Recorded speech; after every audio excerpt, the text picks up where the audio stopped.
Thank you guys so much for watching. Today we are doing a update on the Vego tomato towers. And as you can see, this one is not doing super great, but also it's the end of the season. It's almost the end of August and the tomatoes are getting tired. We still have a few on this plant that we will allow to ripen up, but for the most part all the tomatoes have been topped. That's where you cut the tomato off at the very top to stop the growth, pull off all suckers, because we're not trying to grow any more stems with extra tomatoes on them. In my climate, it's time to start letting your tomatoes just wind down and let them go for the season. So this container is also planted with 2 different kinds of basil, and they did pretty well. I won't say that they did super great this year. I was able to harvest from them, but tomatoes are very demanding plants when it comes to water and fertilizer. If any one of those is not, the needs are not met, your tomato will struggle. And that's probably why this tomato looks like this right now.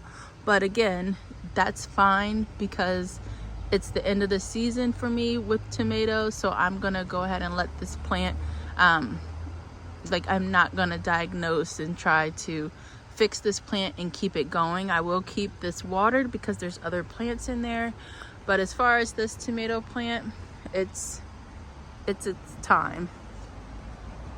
But it did really well over the season. We harvested tons and tons of fruit from this plant, so it was a success in my opinion.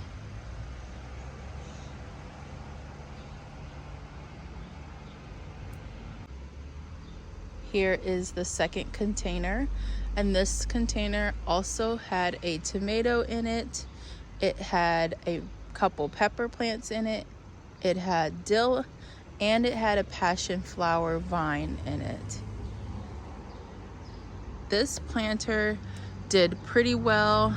It did not get the same amount of sun as the first planter, but it still managed to produce plenty of tomatoes for us. The passion flower vine has fruit on it, but also the passion flower vine is struggling here. This could be water, this could be some sort of deficiency, could be a fertilizer issue, and all of this is on me. I did not get out to make sure that this was watered as much as it needed to be. I take full responsibility for the way all the plants in my garden look, because I am the only one who comes out here and takes care of them, so it's all me. Here are some tomatoes that are on this plant. We have another passion flower fruit. And with the passion flower fruit, I'm just waiting for the fruit to change colors. From what I read, it should change, because right now it feels, it doesn't look ripe. So we're gonna let that plant kind of limp it along until that fruit ripens. This also has herbs in this container, and you know, keeping it watered is pretty easy.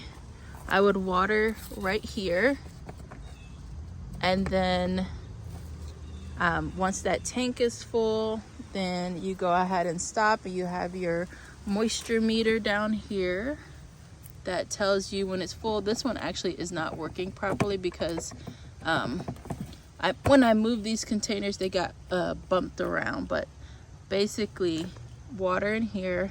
This will tell you how much water is in the tank. Now, when I did move these from the patio, I did let them dry out a bit before then so that they were easy to move. And when I did that, I took the pot out of the insert, and it was nothing but roots in there. So many roots. So that plant definitely put on a lot of growth, put on a lot of roots, and keeping that moisture level up is so important, because if those roots have to go looking for water, that starts to stress the plant out, which is why that one could look like that, why this plant could look like how it does.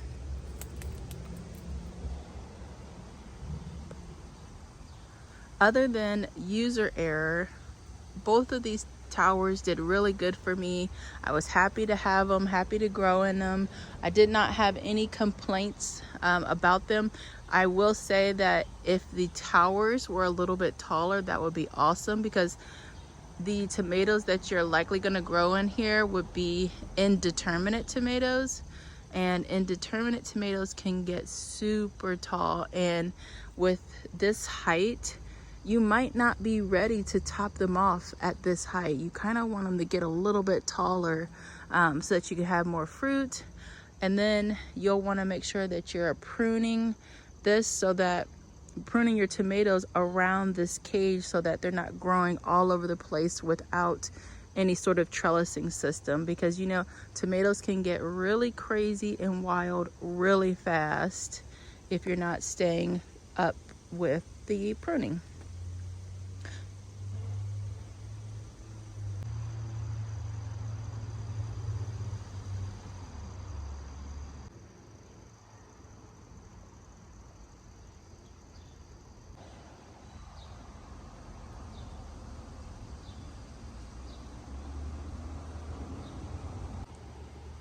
Let me know if you guys have any questions about these tomato towers. I'll link where you can get them for yourself. I definitely recommend them. I had a blast growing in them this summer. I wish I would have kept my plants more watered, but that's no fault of the planter. So let me know if you guys have any questions, and I'll see you in the next one.